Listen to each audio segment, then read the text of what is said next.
그러니까 사람들이 많이 착각을 하는 게 뭐 야 너 투자하고 있냐? 라는 말 자체가 사실 틀렸어. 약간 요 투자를 하고 있냐라는 말 자체가 뭐 너 숨은 쉬고 있냐? 약간 요런 말과 사실 비슷해. 이제 흔히 생각하면 뭐 부동산에 투자하냐? 뭐 주식에 투자하냐? 뭐 코인에 투자하고 있냐? 뭐 이런 걸 이제 물어보는 거잖아. 근데 사실 모든 사람은 투자를 하고 있어. 근데 그거를 좀 인지하는 것부터가 좀 시작인 것 같아.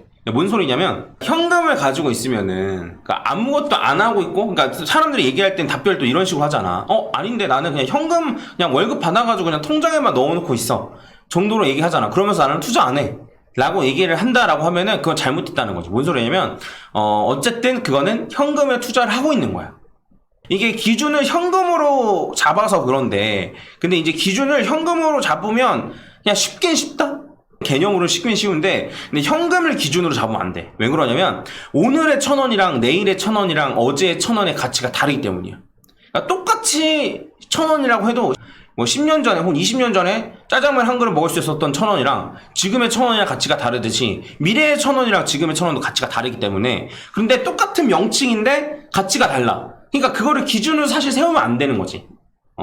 그래서 그거에 대해서 착각을 좀 하는 거고, 그런 측면에서 본다라고 하면 현금이라는 자산은 계속 꾸준히 가치를 잃고 있는 그런 투자 상품 중에 하나인 거야. 그러면 계속 꾸준히 가치를 잃고 있는데 왜 그거에 투자를 하지? 그걸 갖고 있는 게 왜 투자라고 얘기하는 거지? 라고 생각할 수도 있는데, 이런 조금씩 계속 꾸준히 가치가 떨어지는 게 선호되는 상황이 있어. 다른 자산이 더 많이 떨어질 때, 이럴 때는 현금이라는 자산을 갖고 있는 게 더 이득이잖아. 그러한 측면에서 이제 갖고 있는 거야, 쉽게 말하면. 그래서 투자라는 것의 정의를 좀 다시 새롭게 세울 필요가 있는 게, 뭐 내 돈을 가지고 어디에 뭐 산다, 뭘 투자 자산을 산다, 이러한 개념이 아니라 내가 이제 갖고 있는 재화 있잖아. 돈, 뭐 부동산 뭐든 해가지고 자산의 가치가 이만큼이라고 쳐. 그럼 이거의 가치를 점점 늘려가는 개념인 거야. 근데 이 자산의 가치를 돈으로 측정하면 안 돼.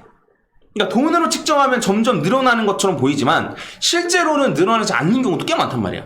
가령 예를 들어 부동산을 설명을 해주면, 그 표 여기 보여줄 텐데 그 M2라고 하지. 그러니까 통화량 증가량이랑 집가 상승 요거랑 똑같아. 그러면 만약에 내가 집을 한 채 갖고 있어. 내 자산이 다 집이야. 집값은 계속 올라. 근데 요 돈을 많이 찍어냈기 때문에 그만큼만 오른 것일 뿐, 막상 나의 자산 자체는 불어난 게 아니라는 거야. 가치로 따져도 그래. 그냥 내가 살 수 있는 집 한 채인 거잖아. 과거도 내가 살 수 있는 집 한 채, 미래에도 내가 살 수 있는 집 한 채인 거잖아.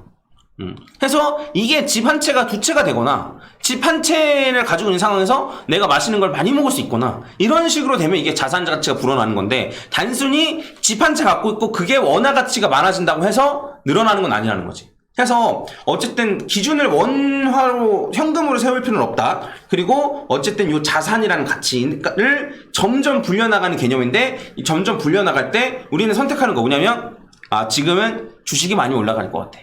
그러면 주식의 비중을 높이고, 그러니까 다른 것도 갖고 있겠지 당연히. 근데 지금은 주식 타이밍이야, 그럼 주식을 많이 갖고 있고, 지금은 코인 타이밍이야, 그러면 코인 비중을 높이고, 지금은 모든 자산이 다 폭락할 것 같아 라고 하면 현금 비중을 높이고, 이런 식으로 내가 원하는 대로 요 자산을 점점 늘려가는 방향으로 이제 선택을 하는 것 자체를 투자라고 생각하면 될 것 같아. 그러면 이제 우리가 여기서 고민해봐야 될 거 있는 거야. 뭐냐면, 코인이 잘 올라갈 것 같으니까 전부 다 팔고 코인을 사는 게 맞아? 아니잖아. 그러니까 이제 우리가 여기서 확률이라는 개념을 생각해야 되는 거야. 뭐냐면, 코인이 많이 올라갈 것 같은데 그럼 코인을 몇 퍼센트 갖고 있을 것이냐. 코인이 올라갈 기대치와 코인이 갖고 있는 리스크랑 이런 거 생각을 해서 내 자산 중에 몇 퍼센트를 코인으로 갖고 있을 것이냐. 안 그러면 내가 집을 지금 한 채 사는 게 맞을 것이냐. 장기적으로 봤을 때 한 차례를 갖고 있는 게 맞을 것이냐, 두 채를 갖고 있는 게 맞을 것이냐. 안 그러면 그냥 월세로 사는 게 더 나을 것이냐 라는 선택도 할 수 있는 거야. 나도 사실 그 집을 안 샀거든. 살 수 있는 타이밍이 있었는데 안 샀어. 왜냐면 거기에 돈이 묶이는 게 별로라고 생각했어요. 그 돈으로 차라리 투자하는 게 낫다라고 생각을 해서 안 샀단 말이야. 그런 식으로 선택을 할 수 있는 거지.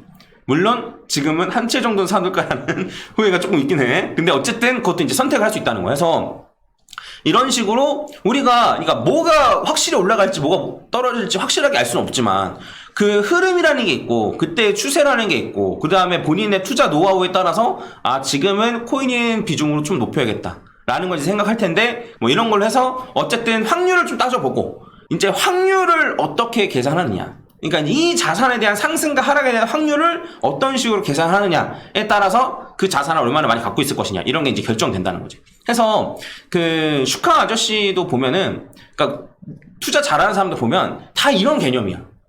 해서 지금은 주식이 많이 올랐네? 그러면 채권의 비중을 높여야겠다.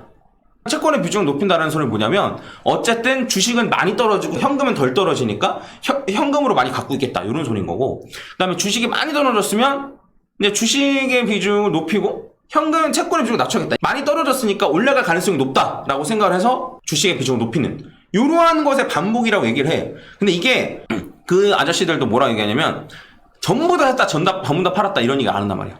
뭐 많이 올라갔을 때는 현금 채권 칠에 뭐 주식 3, 뭐 많이 내려갔을 때는 뭐 주식 칠에 현금 3 해서 요 정도 비율을 계속 조절하는 그런 과정이다 라고 얘기하는데, 어쨌든 이러한 개념, 내가 방금 전에 얘기했던 개념이 머릿속에 들어가 있지 않으면 아니 왜 저점에 전부 다 사서 고점에 전부 다 팔지? 라는 생각을 할 수밖에 없어. 근데 어쨌든 확률이라는 건 100%가 없기 때문에 이 세상에 있는 모든 게 다 마찬가지야. 내가 존재할 확률조차 100%가 아닌데, 그러니까 모든 게 다 확률이기 때문에 100%가 아니기 때문에 현금 100%, 코인 100%라는 게 사실 말이 안 되는 거야. 그러한 개념으로 좀 생각을 하면 될 것 같아. 이제 결국에는 투자란 무엇이냐, 내가 생각하는 투자란 무엇이냐, 그리고 요 투자의 요 자산을 선택하는, 내가 이제 최적화하는 거, 쉽게 말하면 자산을 늘려가는데 요 상품을, 요 투자 자산을 선택하는 것, 요런 것들이 어쨌든 최적화시키는 과정인데 거기에 이제 확률이라는 개념이 들어간다. 이 다음부터는 사실 얘기는 쉬워. 그냥 요 똑같은 걸 계속 더 깊게 들어가면 돼.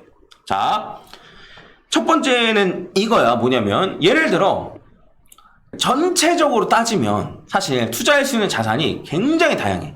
그러니까 우리 단순히 코인, 주식, 예를 들어 뭐 부동산이라고 했지만 주식 중에서도 뭐 미국 주식 있고 국내 주식 있고, 국내 주식 중에서도 삼성전자 있고 뭐 있고 해서 그 많은 주식 종목들 중에 뭘 고르냐, 그 많은 코인들 중에 뭘 고르냐, 원래는 이런 개념으로 접근해야 맞는데 그런 거를 우리는 AI가 아니기 때문에 할 수가 없어. 그래서 어떤 식으로 하냐면 전체적으로 코인, 주식, 부동산, 현금 비중을 어떻게 할 것이냐 이걸 먼저 정해.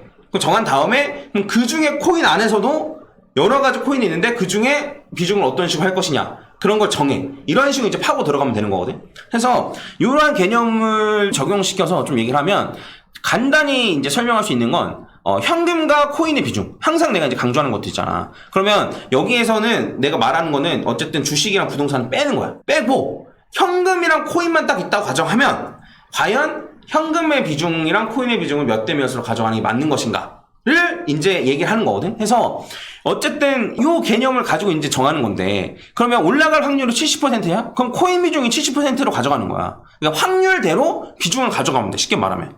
그래서 아니 올라갈 확률이 더 높으니까 예를 들어 70% 7대 3이라고 하면 올라갈 확률이 높으니까 코인 100으로 하지 왜? 라고 생각할 수 있는데, 그러면 떨어졌을 때 리스크를 아예 해칭하지 못해. 그래서 결국에는 이 확률대로 자산을 분배해갖고 갖고 있는 게 결과적으로는 나중에 길게 봤을 때는 수익률이 무조건 낮단 말이야. 뭔 말인지 이해가지? 그래서 이런 걸 하는 건데, 그러면 여기서 고민이 있어. 그러면 올라갈지 떨어질지 확률을 어떻게 하냐? 그러니까 요거를 정하기 위해서 공부하는 게 차트인 거야. 그러니까 이제 단순히 올라가고 내려가고를 맞추려고 하는 것도 맞긴 맞는데, 근데 이제 그것보단 더 정확하게는 여러 가지, 차트에도 여러 가지 시나리오들이 있단 말이야. 그러니까 지금은 정해지지 않았으니까 나중엔 정해지겠지. 그래서 여러 가지 시나리오들이 있는데 이 시나리오들이 엄청나게 무한하진 않아. 한 몇몇 개 수준 안에서 정해지는데 이 시나리오들을 다 체크하고 각각의 확률을 다 계산을 하고 해서 종합적으로 지금 이 자리에서는 올라갈 확률이 얼마다, 떨어질 확률이 얼마다, 이런 거를 알아내기 위해서 차트를 배우는 거야. 차트를 공부하는 거고. 그래서 요거를 뭐 다른 방법으로 하시는 분들도 계셔. 예를 들어 뭐 거시경제를 봐서 뭐 지금 올라갈 확률이 얼마고 내려갈 확률이 얼마고 이렇게 생각하시는 분들도 있고, 뭐 뉴스나 이슈를 통해서 확인하는 분들도 있는데 나는 그 두 개를 못 하겠더라고. 그래서 나는 확률을 판단하는 여러 가지 기준 중에서 차트가 가장 합리적이고 내가 활용하기 쉽다라고 생각을 해서 차트를 공부를 했던 거야. 해서 크게 이제 얘기하면 전체적으로 내 자산을 뭘로 갖고 있느냐. 여기 어쨌든 투자다. 라고 생각하면 되고, 그러면 그 투자 상품들 중에 몇 퍼센트의 비율로 갖고 있는 그것도 확률로 정하면 된다.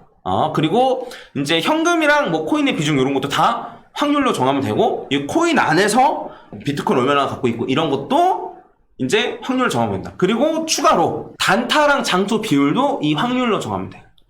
내가 단타를 했을 때의 승률, 그다음 기대 수익, 그다음에 장투를 했을 때의 기대 수익 이런 걸 계산해봐서 뭘로 갖고 있는 게 더 낫더라가 이제 이것도 답이 나오게 되는 거지. 내가 하는 얘기를 듣고 돈을 갖고 있는 것도 투자구나.